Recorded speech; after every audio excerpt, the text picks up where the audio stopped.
안녕하세요. 뉴스반장입니다. 지난 3월 1일 세이브 코리아에 주최했을 때 하나님 계시로 비상계엄 했다, 이런 취지의 말씀을 하신 적 있습니까?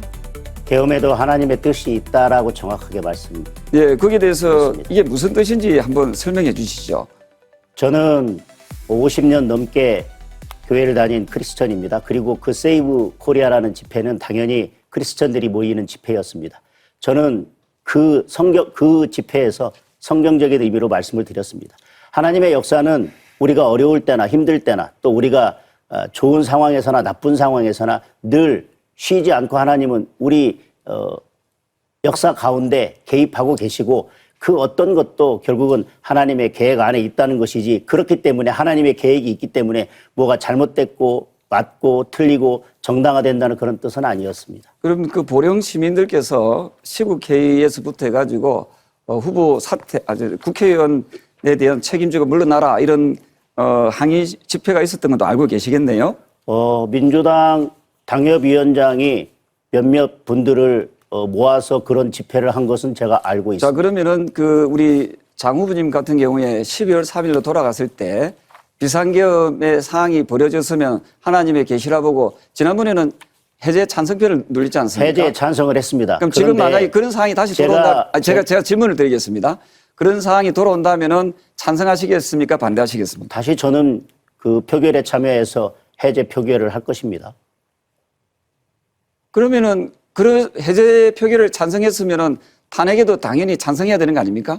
저는 다시 말씀드리지만 계엄의 잘잘못을 떠나서 계엄을 반드시 탄핵으로 해결해야 된다고 하는 그 주장에는 동의할 수 없다고 몇 번을 말씀드렸습니다. 그럼 어떤 방식이 있습니까? 이야기해 주십시오. 어떤 방식이 있습니까?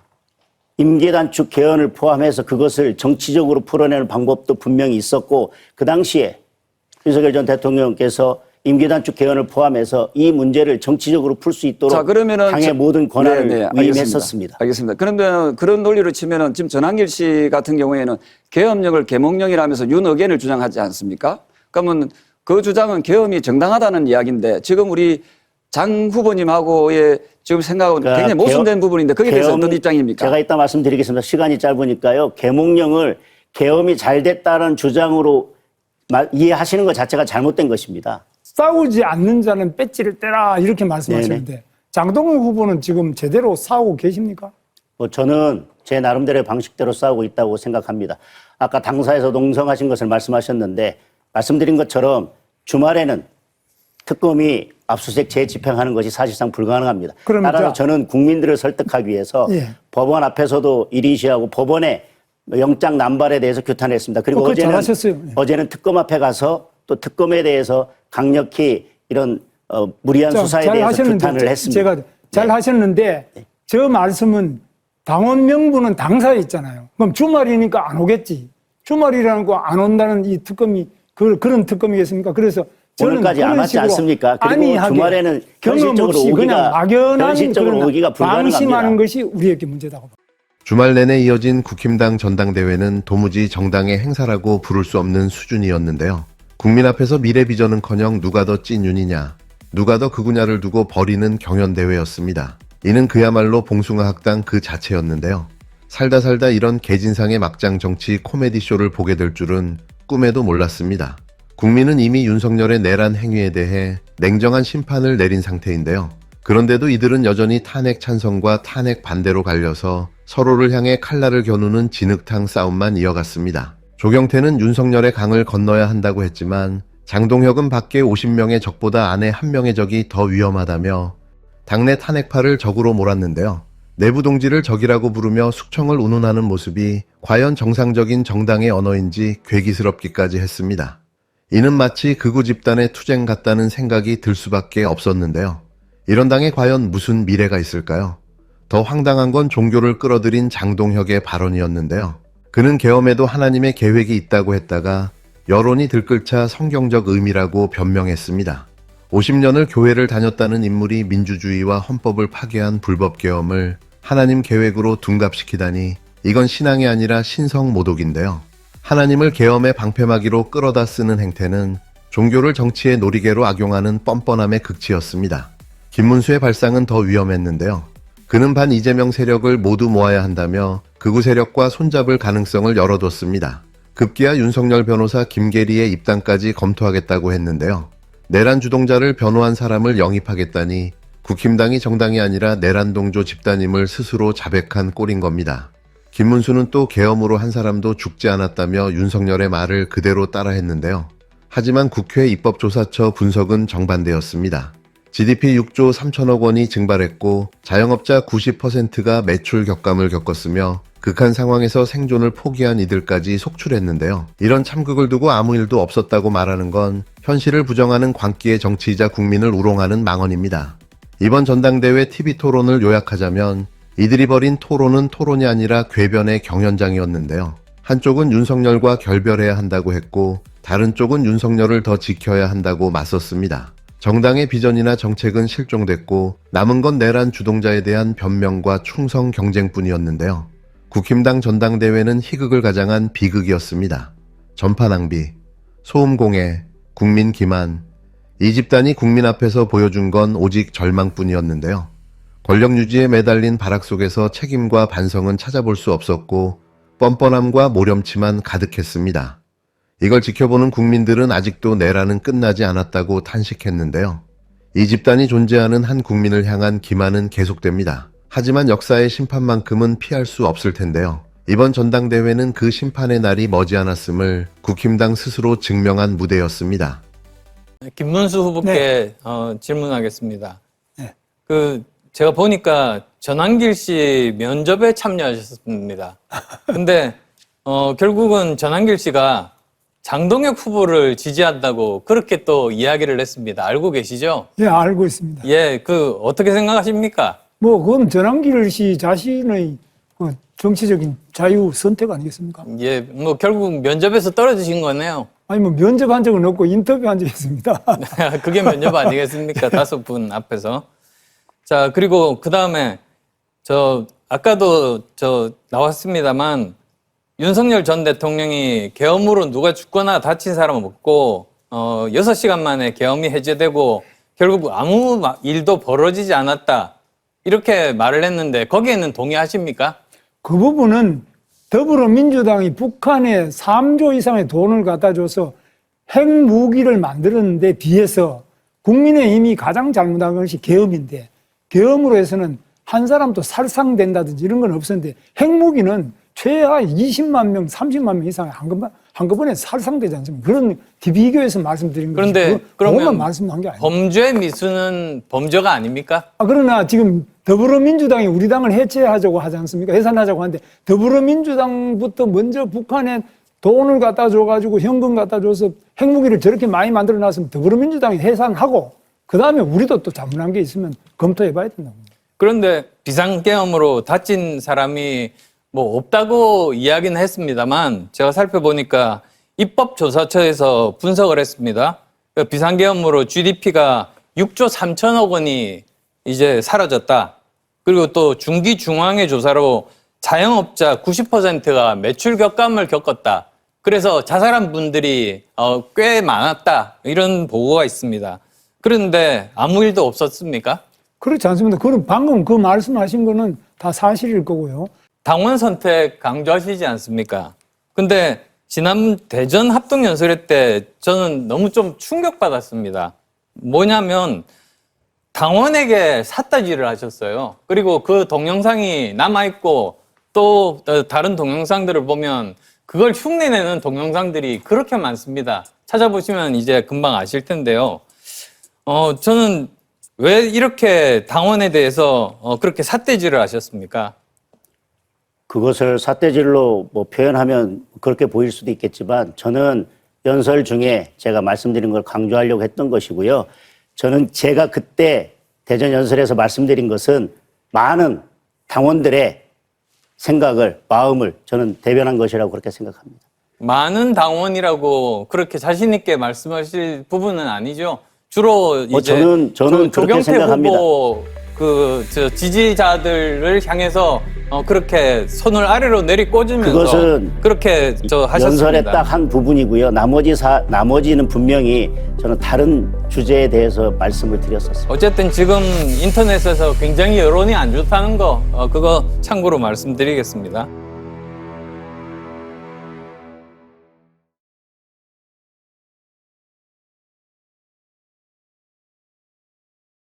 안녕하세요.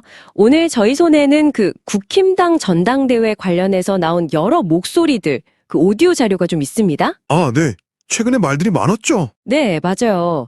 그래서 이 자료들을 보면서 최근에 좀 논란이 된 발언들 있잖아요. 그런 맥락이나 뭐 파장, 또 그 비상계엄 사태에 대한 시각들, 이런 걸 좀 깊이 파고들어 보려고 합니다. 네, 좋습니다. 워낙 복잡하게 얽혀 있어서 한번 짚어볼 필요가 있겠네요. 그렇죠.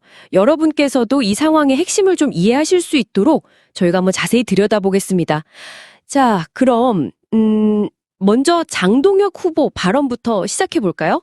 그 계엄에도 하나님의 뜻이 있다. 이 말이 상당히 주목을 받았어요. 네, 그 발언 자체만 딱 놓고 보면 오해하기 딱 좋았죠, 사실. 그렇죠. 장 후보 본인은 이제 자기는 기독교인이고 어떤 상황이든 그게 뭐 안 좋은 상황이라도 다 신의 큰 계획 안에 있다는 그런 성경적인 의미다. 이렇게 해명을 했어요. 아, 그러니까 계엄 자체를 좋다거나 정당화한다. 이런 뜻은 아니다. 네, 본인 설명은 그랬습니다. 뭐 과거의 계엄 해제 자체는 찬성했지만 그렇다고 이걸 바로 탄핵으로 가야 한다. 여기엔 동의 안 한다.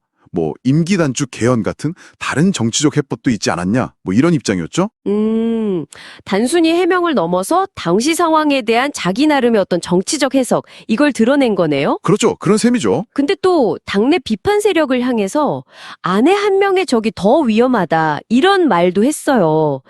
이건 좀 어떻게 봐야 할까요? 아, 그 발언은 당시 국힘당 내부 상황, 특히 그 계엄 사태 책임론 이걸 둘러싼 갈등이나 긴장감 같은 걸 좀 보여주는 대목 같아요. 내부 단속, 뭐 이런 건가요? 네, 그렇죠.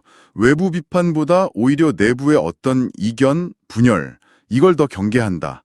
좀 결속을 다지려는 의도, 이렇게 볼 수 있겠죠. 뭐 본인 투쟁 방식에 대한 질문에는 법원 앞에서 시위했던 거, 뭐 이런 걸 얘기하면서 나름대로 싸우고 있다. 뭐 이렇게 답하기도 했고요. 허허, 내부 결속을 외치면서도 본인이 또 논란의 중심에 서게 된 게 좀 아이러니하네요. 자, 다음은 김문수 후보 발언으로 가볼까요?